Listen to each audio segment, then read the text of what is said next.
नमस्कार दोस्तों, जीके संसार में आप सभी का स्वागत है। आज हम सब जलवायु और उसका वर्गीकरण को देखेंगे और इस टॉपिक को हम इसलिए डिस्कस कर रहे हैं क्योंकि आने वाले एसएससी, सीजीएल, सीपीयू, सीटेट, बीटेट और अदर जितने भी कम्पिटिटिव एग्जाम्स हैं उनके लिए महत्वपूर्ण है। इस जलवायु और इसका वर्गीकरण से हर एग्जाम में 1 से 2 क्वेश्चन पूछा जाता है, इसलिए इस टॉपिक को आप सबके लिए लेकर आया हूँ। अगर आप जीके संसार से जुड़ना चाहते हैं तो चैनल को सब्सक्राइब करें और अगर आपको हमारा प्रयास पसंद आता है तो आप चैनल को सब्सक्राइब करें और अगर आपको वीडियो पसंद आती है तो लाइक और शेयर करें। अगर कोई अपना सुझाव देना चाहते हैं तो मुझे कमेंट करके बता सकते हैं और अगर कोई कमी रह जाती है तो आप मुझे काइंडली कमेंट करके बताएं। तो आइए शुरू करते हैं। पहले जानते हैं कि मौसम किसे कहते हैं और जलवायु किसे कहते हैं। तो किसी स्थान की दिन प्रतिदिन की वायुमंडलीय दशा को मौसम कहते हैं और मौसम के ही दीर्घकालिक औसत को जलवायु कहा जाता है। ठीक है, ये चीज़ आपको याद रखना है कि किसी स्थान की दिन प्रतिदिन की वायुमंडलीय दशा को मौसम कहते हैं और मौसम की ही दीर्घकालिक औसत को जलवायु कहा जाता है। या दूसरे शब्दों में कह सकते हैं मौसम अल्पकालिक वायुमंडलीय दशा को दर्शाता है और जलवायु जो होता है वह दीर्घकालिक वायुमंडलीय दशा को दर्शाता है। ठीक है, मौसम और जलवायु दोनों के तत्व समान ही होते हैं, जैसे तापमान, वायु दाब, आर्द्रता आदि। मौसम में परिवर्तन अल्प समय में ही हो जाता है और जलवायु में परिवर्तन एक लंबे समय के दौरान होता है। और जलवायु को प्रभावित करने वाले कुछ कारक हैं, उन्हें देख लेते हैं। Factors affecting the climate. ठीक है, पहला जो है वो है अक्षांश। तो धरातल पर ताप का वितरण अक्षांश के अनुसार होता है। पृथ्वी पर प्राप्त सूर्य ताप की मात्रा सूर्य की किरणों के कोण पर निर्भर करती है। सूर्य ताप की मात्रा किरणों के अनुसार बदलती रहती है। विषुवत रेखा पर सूर्य की किरणें जो है वह परपेंडिकुलर पड़ती है, यानी लंबवत पड़ती है। अतः इन क्षेत्रों में तापमान जो होते हैं वह अधिक होते हैं तथा ध्रुवों की ओर किरणें तिरछी होती हैं।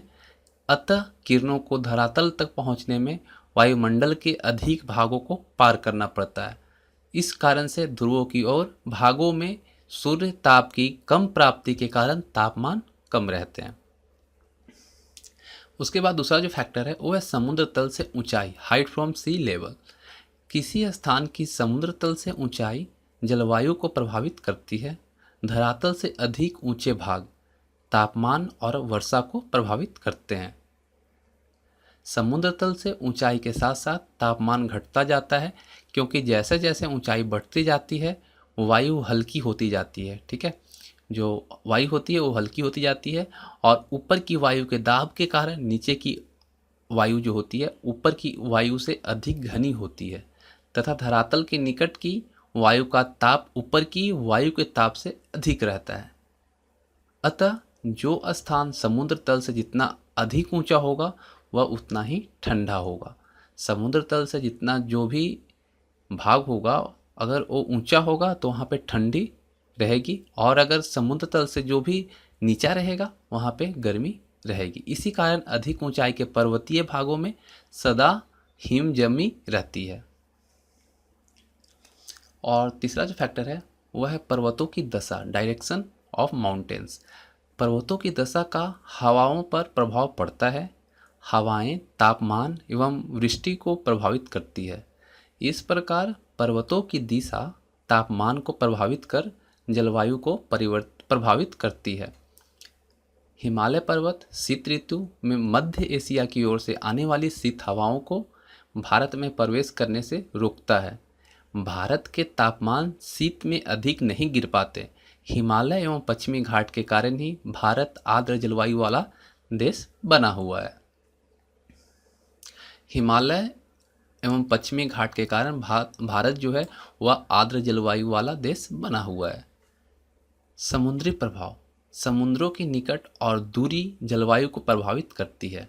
जो स्थान समुद्रों के निकट होते हैं उनकी जलवायु सम रहती है और जो स्थान दूर होते हैं वहाँ तापमान विषम पाए जाते हैं। सागरीय धाराएं भी निकटवर्तीय स्थानीय भागों को प्रभावित करती है। ठंडी धाराओं के निकट के क्षेत्र अधिक ठंडे और गर्म धाराओं के निकटवर्ती तट जो होते हैं उष्ण रहते हैं, यानी गर्म रहते हैं। अतः समुद्रों का प्रभाव जलवायु को विशेष प्रभावित करता है। उसके बाद बात करते हैं पवनों की दशा या wind of directions. Wind direction जो है क्या प्रभाव डालते हैं। पवनों की दिशा जलवायु को प्रभावित करती है। ठंडे स्थानों की ओर से आने वाली हवाएं ठंडी होती है और तापमान को घटा देती हैं। इस प्रकार हवाएं जलवायु को प्रभावित करती हैं। और जलवायु का जो वर्गीकरण है, क्लासिफिकेशन ऑफ क्लाइमेट्स, उसे जानते हैं। धरातल से उस प्रदेश को जहाँ की प्रतिवर्ष ऋतु विशेष की औसत दशाएं समान रहती हों जलवायु क्षेत्र कहते हैं। जलवायु का सर्वप्रथम जो है वर्गीकरण जो यूनानी विद्वानों ने तथा बाद में सुपर महोदय ने किया था। यह वर्गीकरण तापमान के आधार पर किया गया था, अतः इन्हें ताप कटिबंधों के नाम से भी जाना जाता है। और जलवायु शब्द जो है वो अरबिक है और ये मौसम से लिया गया। उसके बाद बात करते हैं उष्ण कटिबंध। तो विषुवत रेखा से उत्तर में कर्क रेखा 23.1/2 उत्तरी तथा दक्षिण में मकर रेखा 23.1/2 दक्षिणी तक के क्षेत्र को उष्ण कटिबंध के नाम से संबोधित किया गया है। इस क्षेत्र में औसत तापमान 20 डिग्री सेंटीग्रेड रहता है। ठीक है। और उसके बाद शीतोष्ण कटिबंध जो है उसमें उत्तरी भाग तथा दक्षिणी गोलार्ध 23.1/2 डिग्री से लेके 66.1/2 डिग्री अक्षांश के मध्य शीतोष्ण कटिबंध स्थित है। यहाँ 8 महीने तापमान 20 डिग्री सेंटीग्रेड से कम रहता है तथा शीत प्रधान होती है, यहाँ पे ठंडी होती है। और उसके बाद बात करते हैं शीत कटिबंध की। पृथ्वी के दोनों गोलार्ध 66.1/2 अक्षांशों से उत्तर ध्रुवी तक तथा दक्षिणी गोलार्ध से 66.1/2 दक्षिणी से पश्चिमी ध्रुव तक विस्तार पाया जाता है। यहाँ कठोर शीत ऋतु रहती है तथा ग्रीष्म ऋतु का अभाव पाया जाता है। 8 महीने तापमान 10 डिग्री सेंटीग्रेड से लेकर नीचे पाए जाते हैं। ध्रुवों पर सदा हिम जमी रहती है। यहाँ ध्रुवों पर 6 महीने का दिन और 6 महीने की रात होती है। कोपेन के अनुसार जलवायु का जो वर्गीकरण किया गया वो किस प्रकार किया गया उसे जानते हैं। 20वीं सदी के आरंभ से ही जलवायु प्रदेशों का वर्गीकरण का आधार तापमान और वर्ष रहा। तापमान, वर्षा के वितरण और वनस्पतियों के आधार पर कोपेन ने 1918 से लेकर 1936 के मध्य विश्व के जलवायु प्रदेशों को 6 प्राथमिक या प्रमुख भागों में विभाजित किया है। इसके बाद उन्होंने उप विभागों तथा फिर लघु विभागों में बांटा है तथा इन्हें सूत्रों में व्यक्त किया है। इनके द्वारा किया गया मुख्य विभाग निम्नवत है। ठीक है। उष्णकटिबंधीय आर्द्र जलवायु, उसमें कहा गया है जहां प्रत्येक महीने का तापमान 18 डिग्री सेंटीग्रेड से अधिक रहे, यह वर्ष के अधिकांश भाग में वर्षा होती है। ठीक है। जहां का तापमान 18 डिग्री सेंटीग्रेड से अधिक रहता है, यहाँ वर्ष में अधिकांश भाग में वर्षा होती है। उसके बाद है शुष्क जलवायु। इन क्षेत्रों में वर्षा कम और वाष्पीकरण की मात्रा अधिक पाई जाती है, तापमान ऊंचे रहते हैं। उसके बाद है समशीतोष्ण जलवायु। सर्वाधिक शीत वाले महीने का तापमान 19 डिग्री सेंटीग्रेड से -3 डिग्री सेंटीग्रेड तक तथा सबसे अधिक उष्ण महीने का ताप 10 डिग्री सेंटीग्रेड रहता है। मध्य अक्षांशों की आर्द्र सूक्ष्म तापीय अथवा शीतोष्ण आर्द्र जलवायु, जहां सबसे अधिक ठंडे महीने का ताप -3 डिग्री सेंटीग्रेड तथा सबसे अधिक उष्ण महीने का तापमान 10 डिग्री सेंटीग्रेड से कम ना रहता हो। उसके बाद ध्रुवीय जलवायु, प्रत्येक महीने का औसत ताप 10 डिग्री सेंटीग्रेड से कम रहता हो। उच्च पर्वतीय जलवायु में क्या होता है, विश्व के अधिक ऊंचे पर्वतों पर पाई जाती है। उसके बाद थॉर्नथवेट का वर्गीकरण है वो इस प्रकार है। जो प्रसिद्ध अमेरिकी ऋतु वैज्ञानिक थॉर्नथवेट ने 1931 से 1933 में जलवायु क्षेत्रों का वर्गीकरण वर्षा एवं सांस्कृतिक वनस्पति को ध्यान में रखकर किया। थॉर्नथवेट ने वाष्पीकरण की अधिकता और न्यूनता के आधार पर जलवायु क्षेत्रों का वर्गीकरण किया है। 1955 में उसने अपने वर्गीकरण में संशोधन किया। थॉर्नट्वेट ने आर्द्रता प्रभावशीलता के आधार पर विश्व को जलवायु प्रदेशों में विभाजित किया है, 5 जलवायु प्रदेशों में विभाजित किया है। और क्रम देते हैं, ए आर्द्रता का विभाजन, उसके बाद वनस्पति और वर्षा वाष्पीकरण का सूत्र। ए जो आपका क्रम संख्या ए है उसमें अधिकतर वनस्पति अधिक वर्षा करने वाले वन, और वर्षा जो है वो 320 डिग्री सेंटीमीटर से अधिक होती है। उसके बाद बी में जो आता है आर्द्र होता है और वनस्पति वन होती है, और इसमें 160 से 318 सेंटीमीटर वर्षा होती है। सी वाले में कम आर्द्र होते हैं, घास के जंगल होते हैं और 80 से 157 सेंटीमीटर वर्षा होती है। डी में जो है अर्ध शुष्क स्टेपी जंगल होते हैं इसमें, और 40 से 78 सेंटीमीटर वर्षा होती है। और ई जो है वो शुष्क, इसमें मरुस्थलीय होते हैं और 40 सेंटीमीटर से कम वर्षा होती है। उसके बाद बात करते हैं तापीय दक्षता यानी कि थर्मल इफिशियंसी। जलवायु वर्गीकरण में तापीय दक्षता का विशेष महत्व होता है। तापीय दक्षता ज्ञात करने के लिए औसत मासिक तापमान को मासिक वाष्पीकरण से विभाजित किया जाता है।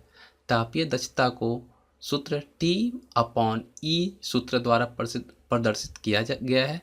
इस सूत्र को इस प्रकार से हल करते हैं, T/E रेशियो बराबर जो है इक्वल्स जो है S-32/4। ठीक है,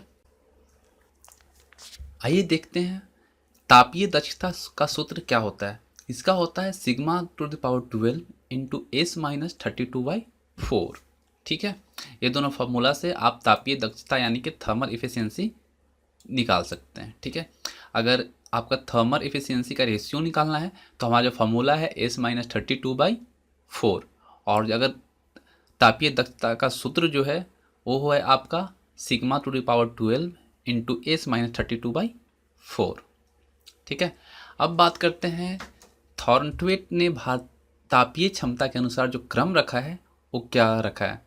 जो क्रम है ए, उसमें आता है आपका उष्णकटिबंधीय, और इसका तापीय क्षमता जो है वो है 320 से अधिक। बी जो है उसमें मध्य तापीय होता है मेसोथर्मल, और इसमें 162 से 318 तक होता है। उसके बाद सी जो है इसमें माइक्रोथर्मल होता है, न्यून तापीय होता है और 80 से 157 तापीय क्षमता होता है। उसके बाद डी जो है इसमें टैगा इसको कहा गया है तापीय क्षेत्र को, और इसमें 40 से 78 होता है तापीय क्षमता। उसके बाद ई जो है उसको टुंड्रा कहा गया है, और इसमें तापीय क्षमता जो होता है वो 30 से 37 होता है। उसके बाद एफ में जो आता है वो आपका आता है हिमाच्छादित। ठीक है, हिमाच्छादित जो है इसमें 0 से कम होता है। और उसके बाद वर्षा के मौसमी वितरण के अनुसार जो थॉर्नवेट ने निम्नलिखित अक्षरों का प्रयोग किया, वो क्या किया, स्मॉल आर जो है वो साल भर अधिक वर्षा का सिंबल है। ठीक है, उसको डिनोट किया है कि साल भर अधिक वर्षा हुई तो स्मॉल आर होगा। ठीक है, और स्मॉल एस जो है वो ग्रीष्म ऋतु में वर्षा की कमी का सूचक है, और डब्लू जो है उससे शीत ऋतु में वर्षा की कमी, और डब्लू जो है आपका डब्लू वो बसंत ऋतु में वर्षा की कमी, और डी जो है सभी महीनों में वर्षा की कमी। उन्होंने जलवायु को 32 विभागों में बांटा है। ठीक है, उसके बाद फिंच और ट्रेवाथा जो हैं वो जलवायु का जो विभाजन किए, उन्होंने क्या किया उनके बारे में जान लेते हैं। फिंच एवं त्रिवाठा ने विश्व की जलवायु को निम्नांकित 5 समूहों में विभाजित किया, 15 प्रकार के जलवायु प्रदेशों में विभाजित किया है। उन्होंने अपने वर्गीकरण का आधार कोपेन के वर्गीकरण को माना है। उन्होंने तापमान, आर्द्रता, वर्षा, ऊंचावच तथा वनस्पतियों को वर्गीकरण का आधार माना है। इन्होंने भी कोपेन की तरह जलवायु प्रदेशों को सूत्रों में व्यक्त किया है। इनके द्वारा वर्णित जलवायु प्रदेश इस प्रकार हैं। पहला जो है वो है उष्णकटिबंधीय वर्षा वाले जलवायु विभाग, और इन्होंने वो जो पॉइंट दिया उसमें दिया उष्ण विषुवत रेखीय जलवायु AR, उष्ण मानसूनी जलवायु AM, और उष्ण सवाना जलवायु AW। और उसके बाद शुष्क जलवायु वाले भाग को ड्राई क्लाइमेट्स, इसको बी ग्रेड में रखा है। और उष्ण तथा उपोष्ण मरुस्थल BWH, उष्ण तथा स्टेपी BS, मध्य अक्षांशीय मरुस्थल BWK और मध्य अक्षांशीय स्टेपी BSK। उसके बाद सी कैटेगरी में आया है शीतोष्ण आर्द्र जलवायु वाले भाग, इसमें भूमध्य सागरीय जलवायु CS, उपोष्ण आर्द्र जलवायु CA और पश्चिमी यूरोपीय तुल्य जलवायु CB। ठीक है। उसके बाद इन्होंने डी जो रखा है वो रखा है शीतल आर्द्र जलवायु वाले भाग, इसमें आर्द्र महाद्वीपीय गर्म शीतकाल जो है इसको DA रखा है और आर्द्र महाद्वीपीय शीतल ग्रीष्मकालीन जो है उसमें DB रखा है। और ध्रुवीय जलवायु वाले भाग जो हैं उसको ई कैटेगरी में रखा है और इसको जो उप ध्रुवीय है उसमें DB और DC ने डिनोट किया है और टुंड्रा को ET और ध्रुवीय हिमाच्छादित जलवायु जो है उसको EF। थैंक यू फ्रेंड्स, आशा करता हूँ ये आपको वीडियो पसंद आई होगी और आने वाले एग्जाम में आपको इससे हेल्प मिलेगी। मिलते हैं अगले वीडियो में।